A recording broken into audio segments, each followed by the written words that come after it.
Welcome back. As we work to rebound from the COVID-19 pandemic, Governor Jared Polis is asking Coloradans to dine out to help out, 1 year since he ordered restaurants to initially shut down.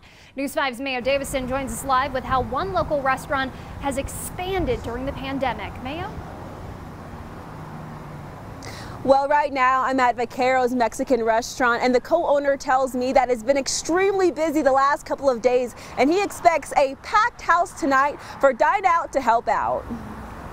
Thanks for all the community because they support us really well. It's been a long year for restaurant owners. It's one of those things you'd never expect. The pandemic forced unexpected closures and limited capacity, but with help from the community, Martin Arcero, general manager of Vaquero's Mexican restaurant, says they've been able to avoid significant losses. Community, they come in more for to-go orders because you want to help us and say, well, I want to keep you guys in business, and support. The support is really good. Since the start of the pandemic, the restaurant has had to close down twice. The first time for 2 months and second for 6 weeks. The 2 times it closed the restaurant, and instead of don't do anything, I do more remodeling in this location to make it nice place for the community.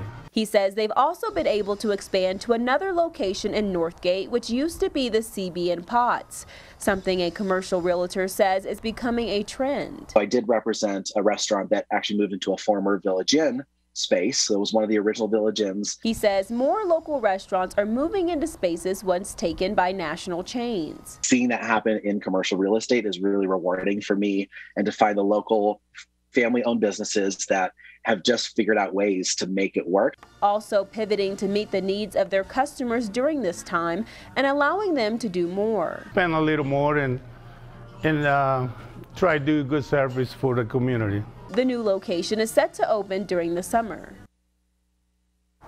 In Mayo, we've certainly heard many stories in the last year of businesses closing, reopening, trying to adapt. Do we have an idea of just how big of an impact this has had on the state?